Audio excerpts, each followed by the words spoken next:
नमस्कार, स्वागत आहे तुमचं मोहक रेसिपीज या आपल्या मराठी यूट्यूब चॅनलमध्ये। आज आपण रक्षाबंधनानिमित्त एक गोडाची रेसिपी करणार आहे, जे की मोतीचूर लाडू। विशेष म्हणजे हे लाडू करण्यासाठी आपण झाऱ्याचा अजिबातही वापर करणार नाही व विशेष म्हणजे हे लाडू महिनाभर ठेवले तरीही अजिबातही खराब होणार नाहीत। चला तर मग अजिबातही वेळ वाया न घालवता रेसिपीला सुरुवात करूया। इथे मी एक वाटी एकदम बारीक असं बेसन पीठ घेतलेलं आहे। घरामध्ये जे आपण बेसन पीठ वापरतो तेच इथे मी वापरले आहे, कोणतंही विशेष बेसन पीठ यासाठी वापरलेलं नाही। आता हे बेसन पीठ एका चाळणीमधून चाळून घेऊया। या मोतीचूर लाडूसाठी एकदम बारीक असं बेसन पीठ आपल्याला हवं असतं, तसंच हे बेसन पीठ आहे। बेसन पीठ चाळून झाल्यानंतर आपल्याला लाडूसाठी लागणारं बॅटर तयार करायचं आहे। त्यासाठी इथे एक वाटी पाणी घेतलेलं आहे व थोडं थोडं करून आपल्याला यामध्ये पाणी घालून घ्यायचं आहे। एकसाथ खूप सारं पाणी न ओतता थोडं थोडं करून पाणी घातल्यामुळे यामध्ये अजिबातही गुठळ्या होणार नाहीत। सगळ्या गुठळ्या चांगल्या फोडून घेतल्यानंतर परत थोडं थोडं करून पाणी घालून घेऊया। अजूनही हे मिश्रण मला इथे थोडंसं घट्टसर वाटत आहे, म्हणून यामध्ये मी परत थोडंसं पाणी घालून घेत आहे। बुंदीच्या लाडूसाठी आपल्याला हे मिश्रण थोडंसं घट्टसर हवं असतं, परंतु मोतीचूर लाडूसाठी हे मिश्रण किंचितसं पातळ असं आपल्याला लागतं, परंतु खूप जास्त पातळही नसावं। इथे मी एकूण अर्धी वाटी पाणी घातलेलं आहे, तरीसुद्धा हे मिश्रण मला थोडंसं घट्टसर असं वाटत आहे, म्हणून मी यामध्ये परत 3 चमचे पाणी घालून घेत आहे। तर इथे मला एक वाटी बेसन पिठासाठी अर्धी वाटी आणि वरती 3 चमचे पाणी लागलेलं आहे। बुंदीसाठी आपल्याला कसं मिश्रण हवं आहे ते चेक करण्यासाठी इथे एक चमचा घातलेला आहे, तर या चमच्यावरती एक रेष उमटत आहे, असंच आपल्याला हे मिश्रण हवं आहे। आता 10 मिनिटासाठी आपण हे पीठ बाजूला ठेवून द्यायचं आहे। यामध्ये थोडासा ऑरेंज फूड कलरही घालून घेतलेला आहे। बरेच जण यामध्ये थोड्याशा सोड्याचा वापर करतात, परंतु सोडा वापरल्यामुळे बुंदी खूप तेलकट तयार होते। तर आता 10 मिनिट तरी आपल्याला हे बॅटर भिजवत ठेवायचं आहे। 10 मिनिटानंतर बुंदी पाडायला घेऊया। तरी ते बुंदी पाडण्यासाठी आपण झाऱ्याचा वापर न करता एका तेलपिशवीचा वापर करणार आहोत। तर ही तेलपिशवी थोडीशी वरून कट करून घेऊया। इथे तुम्ही तेलपिशवी व्यतिरिक्त दुधाची पिशवी, मिठाची पिशवी किंवा पायपिंग बॅगही वापरू शकता। आता यामध्ये आपल्याला थोडंसं बॅटर भरून घ्यायचं आहे, त्यासाठी इथे ही पिशवी एका तांब्यावरती ठेवून देऊया। नंतर यामध्ये थोडंसं बॅटर भरून घेऊया। आता ही तेलपिशवी एका कॉर्नरमध्ये अगदी थोडीशी कट करून घ्यायची आहे, खूप जास्त मोठाही कट मारायचा नाही। एक अगदी छोटीशी धार निघेल इतपतच आपल्याला हा कट मारून घ्यायचा आहे। बुंदी पाडण्यासाठी आधीच मी एका तव्यामध्ये तेल गरम करून घेतलेलं आहे। तेल चांगलं गरम झाल्यानंतर अशा प्रकारे नुसती ही तेलपिशवी गोलगोल फिरवायची आहे, थोडंसं दाबायची आहे। ही बुंदी पाडायला अजिबातही जास्त वेळ लागत नाही। तव्यामध्ये आपल्याला खूप जास्त गर्दी करायची नाही।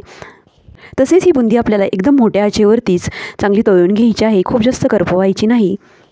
बुंदीवरील येणारे बुडबुडे थोडेसे कमी झाल्यानंतर बुंदी चांगली तळली गेलेली असे समजावे। आता ही बुंदी एका गाळणीमध्ये काढून घेऊया, म्हणजे जे काही एक्स्ट्राचं तेल असेल तेही निथळलं जाईल। दुसरी बॅच सोडण्याआधी परत एकदा गॅसची फ्लेम हाय करून तेल चांगलं गरम केल्यानंतरच दुसऱ्या बॅचची बुंदी सोडून घ्यायची आहे। अशा प्रकारे इथे मी सर्व बुंदी केलेली आहे व तुम्ही ते पाहू शकता, एकदम मस्त अशी आपली बुंदी बनलेली आहे। ही बुंदी अवघ्या 5 मिनिटांमध्ये तयार झालेली आहे। झाऱ्यापेक्षा सुद्धा कमी वेळामध्ये अशा प्रकारे पाडलेली बुंदी तयार होते। आता लाडवासाठी लागणारा पाक तयार करून घेऊया। त्यासाठी इथे एका कढईमध्ये पाऊण वाटी साखर घालून घेऊया व यामध्ये परत ज्या वाटीने आपण साखर घेतली होती त्याच वाटीने इथे पाव वाटी पाणी घालून घेऊया। या कलरच्या बाटलीमध्येही मी पाव वाटी पाणी घातलेलं होतं, म्हणजे या पाकासाठी मी एकूण अर्धी वाटी पाणी वापरलेलं आहे। आता पाक करण्यासाठी ही कढई गॅसवरती ठेवून यामधील हे मिश्रण चांगलं एकसारखं हलवत राहायचं आहे, जेणेकरून साखर तळाला चिकटणार नाही। इथे आपण या लाडवासाठी एकतारी पाक करणार आहोत। एकतारी पाकामुळे लाडू खूप दिवस टिकण्यास मदत होते। इथे या पाकाला एक मोठी उकळी आल्यानंतर 2 मिनिटांनंतर पाक कसा झालेला आहे ते चेक करूया। तर असा बोटावर ते घेतल्यानंतर त्याची एक तार तुटत आहे, म्हणजे आपल्याला जसा पाक आहे तसाच तो तयार झालेला आहे। आता लगेचच गॅस बंद करून यामध्ये सर्व बुंदी घालून घेऊया। सर्व बुंदी घालून झाल्यानंतर आपल्याला हे मिश्रण चांगलं एकसारखं मिक्स करून घ्यायचं आहे। तर हे मिश्रण आता थोडंसं पातळ असं वाटत जरी असलं तरी थोड्या वेळानंतर हा सर्व पाक बुंदी शोषून घेईल। बुंदीमध्ये पाक चांगला मुरवण्यासाठी यावरती झाकण ठेवून जवळपास अर्ध्या तासासाठी तरी ही बुंदी अशीच ठेवून देऊया। त्यानंतरच आपल्याला लाडू करून घ्यायचे आहेत। इथे मी तडका पॅनमध्ये 1 चमचा तूप कडकडीत गरम करून घेतलेला आहे, त्यामध्ये काजू बदामाचे काप घालून चांगलं तळून घेऊया। अर्ध्या तासानंतर इथे बुंदी कशी झाली आहे ते चेक करूया. तर एकदम मस्त अशी आपली ही बुंदी झालेली आहे. आता आपल्याला लाडू करून घ्यायचे आहेत. हे मोतीचूर लाडू बऱ्याचदा तुपामध्ये केले जातात, परंतु आपण हे तेलामध्ये केलेले असल्यामुळे तुपासकटच यामध्ये काजू बदामाचे काप घालून घेऊया. तसेच थोडीशी वेलची पूडही घालून घेऊया. सर्व पदार्थ घातल्यानंतर आता लाडू वळायला घेऊया. हे मिश्रण हलकंसं कोमट असतानाच आपल्याला लाडू वळून घ्यायचे आहेत. यातील थोडंसं मिश्रण असं हातावरती घेऊन दोन्ही हाताने छान दाबून दाबून एक लाडू वळून घेऊया. तर तुम्ही इथे पाहू शकता एकदम मस्त असा आपला लाडू बनलेला आहे. अशा प्रकारे राहिलेले सर्व लाडू वळून घेऊया. तर कसल्याही प्रकारच्या झाऱ्याचा वापर न करताही आपले इथे मोतीचूर लाडू छान तयार झालेले आहेत. तर एवढूशा वाटी पिठापासून इथे जवळपास 8 लाडू तयार झालेले आहेत. इथे एक फोटो काढण्यासाठी हा मी लाडू फोडलेला होता. तर तुम्ही इथे पाहू शकता एकदम मस्त असा आपला लाडू बनलेला आहे.